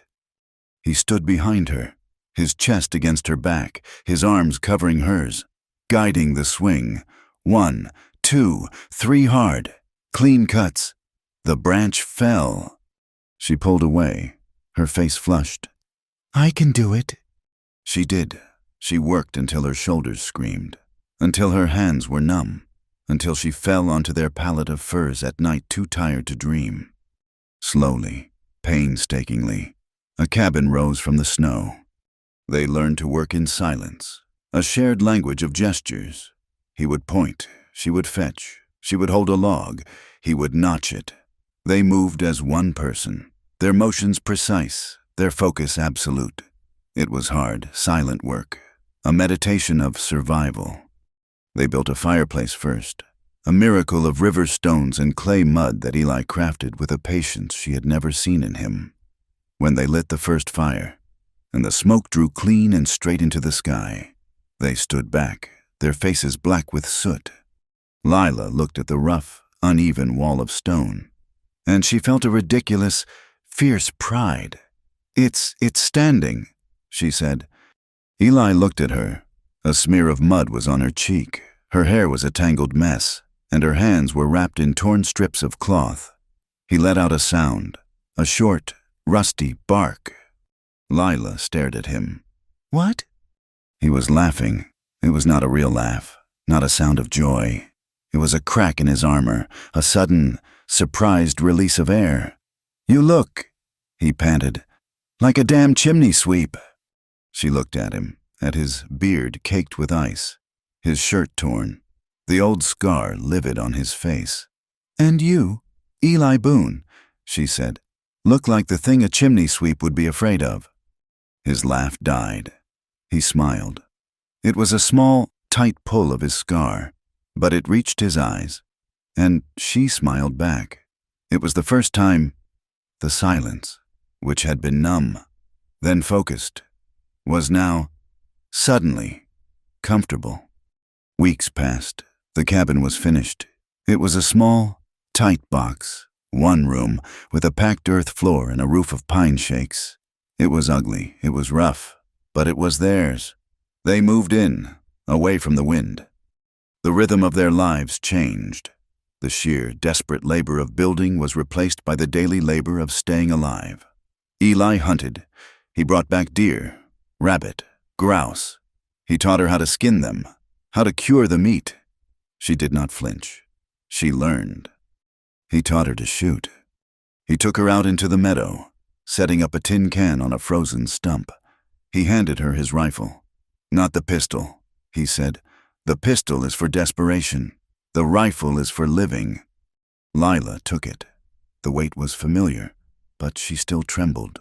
She raised it, and her hands shook, her mind filled with the smoke of the saloon, the face of the guard. "I can't," she whispered, lowering it. "When I hold it, I see him." Eli stood in front of her. He put his hands on her shoulders. "I know, you will see him for a while, but you have to see past him."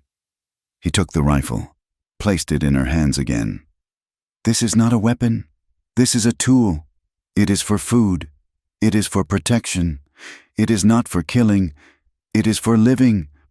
You are not a killer, Lila. You are a survivor."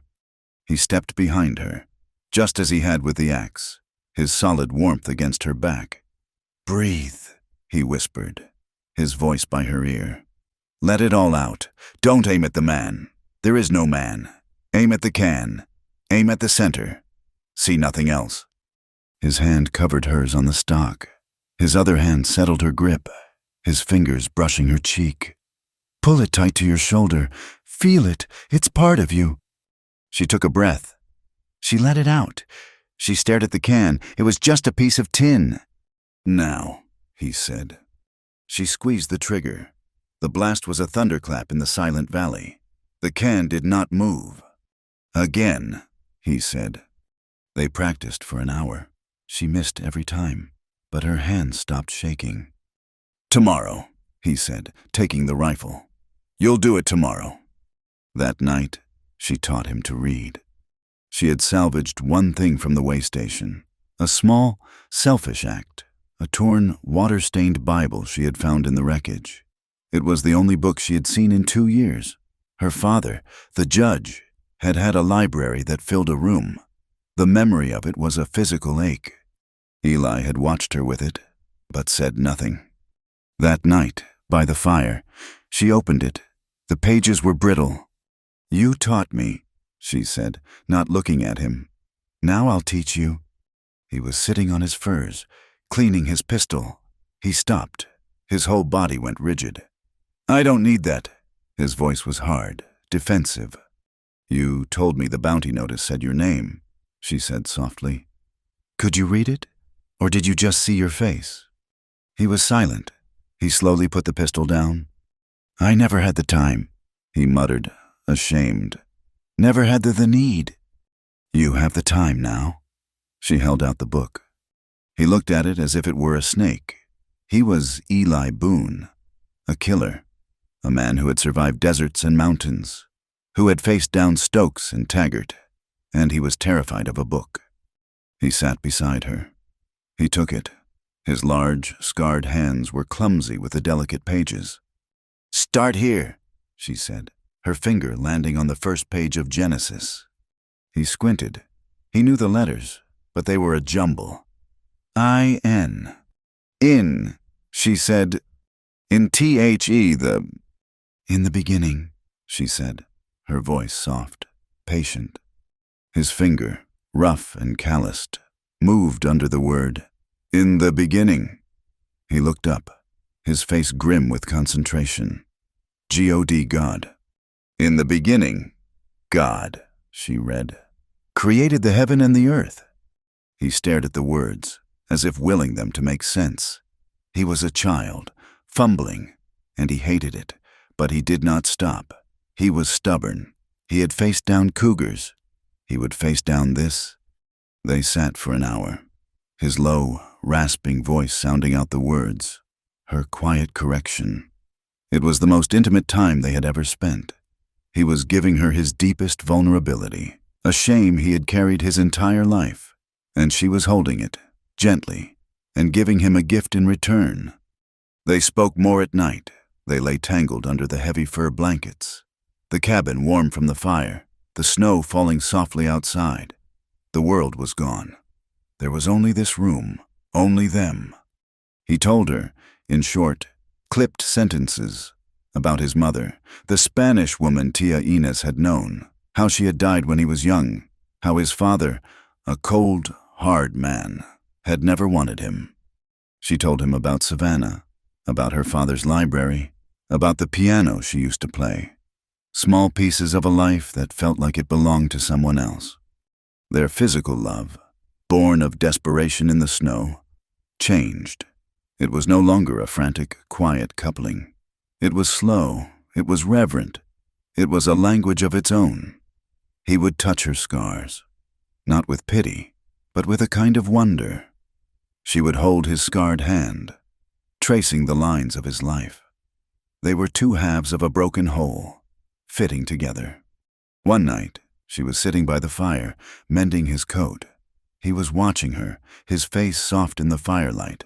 She felt his gaze, and she looked up. He was not looking at her with need. He was just looking. "What is it?" she asked. "You're here," he said, as if it were a miracle he was still trying to understand. "After all of it, you stayed." Lila put the coat down. She thought of the preacher and his constant, terrible demand for obedience. She thought of Mrs. Tyrell and her beatings. She thought of Eli, in the stable, wounded, holding out his hand. "You never made me obey," she said, her voice soft. "Not once.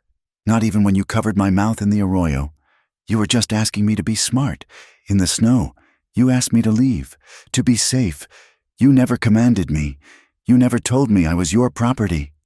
She looked at him, her heart full of a feeling she had no name for. "I never stayed because I had to. Eli, I stayed because I wanted to. I just wanted to stay." Eli was quiet for a long time. He looked into the fire. He looked at her. "You were always free, Lila," he answered. "I just opened the door." The winter was hard, but they survived it. The snow piled high, sealing them in their valley. They were the only two people on Earth. Then spring came. The snow melted in a rush. The meadow turned a vibrant, sudden green. The creek roared. And a rider came. Eli saw him first. He was standing outside, splitting wood, the axe in his hand. Lila was by the creek, washing clothes. Eli saw the horse, a bay, picking its way down the narrow pass into the valley. "One man." "Lila," Eli said, his voice a low, hard command. "Inside. Get the rifle." She didn't ask. She ran. Eli stood by the woodpile, the axe held loose in his hand. He watched the rider. The man was not trying to be quiet. He rode straight, at a walk, his hands in plain sight. He stopped about 50 yards from the cabin. He was a big man, in a long duster. He wore his guns tied down. It was Taggart. Lila came out of the cabin. She had the rifle. She did not stand behind Eli. She stood beside him, and she raised the rifle to her shoulder. It did not shake. Taggart looked at the two of them. He looked at the cabin, the neat woodpile, the thin curl of smoke. He looked at the rifle in Lila's hands, aimed at his chest. He did not reach for his guns. He just sat his horse, his face weary. "Boone," Taggart said, his voice carrying in the clear air. "Taggart," Eli answered, his hand gripping the axe. "Heard you were dead." Taggart said, "Heard you died in that fire in Las Cimas." "You heard wrong." "I see that." Taggart looked at Lila. "You too, girl. Stokes is gone. They say he burned up in his own church. Place went up like a matchbox. Took half the town with it." "He was a sinner," Lila said, her voice clear and cold. Taggart almost smiled. "Guess so." He looked at Eli. "Hale ain't come back either." He found what he was looking for. Eli said. Taggart nodded slowly, understanding. He had lost his partners. He was alone. He looked at the warrant in his hand. He had carried it for a long time. $500. He looked at Eli, standing by his cabin, the axe in his hand. He looked at the woman beside him, steady, holding a rifle that was pointed at his heart. "You gonna try and take him?" Lila asked. Taggart looked at her. He saw her face. She was not a victim. She was not a harlot. She was a mountain woman, hard and clear-eyed as the air. Eli shifted, getting ready. He would throw the axe. He would die here, but he would take Taggart with him. Lila stepped forward. She stepped in front of Eli. The rifle did not waver. "He saved me," she said, her voice ringing in the valley. "He is not a bounty. He is my home. You don't get to take him." Taggart stared at her. He looked at Eli, standing behind the woman, ready to die for her. He looked at the cabin they had built. He thought of Hale, buried in the rocks. He thought of Stokes, a pile of ash. He let out a long, tired sigh. He crumpled the warrant in his fist and dropped it into the mud. "You two," he said, his voice full of a strange, weary disgust. "Ain't worth the bounty no more. $500 ain't worth this. The world's moved on." He turned his horse, slowly. "Taggart," Eli called. Taggart stopped, looked over his shoulder. "Don't come back," Eli said. Taggart spat in the snow. "Ain't no reason to—" He kicked his horse and rode back up the pass, out of their lives, out of their world. They stood, side by side, and watched him until he was gone. Lila lowered the rifle. Her arms were aching. Eli dropped the axe. They stood in the silence of the valley. The creek roared. A bird called, high and clear. It was over. All of it. Lila turned to him. Eli looked at her, and they held each other. She wrapped her arms around his neck. He buried his face in her hair. They just stood, holding on, breathing. The silence was full. It was full of the smell of pine, the sound of the creek, the shared work, the lessons, the blood, the fire. It was not empty. It was their life. That night the snow began to fall again. A late, soft spring storm. It covered Taggart's tracks. It covered the world. The small cabin glowed. A single point of warm, yellow light in the vast, blue twilight of the mountains. And their love, silent, hard-won, imperfect, endured. Thank you for listening to this story. We would love to hear your thoughts, so please comment where you are listening from so you can connect with other fans.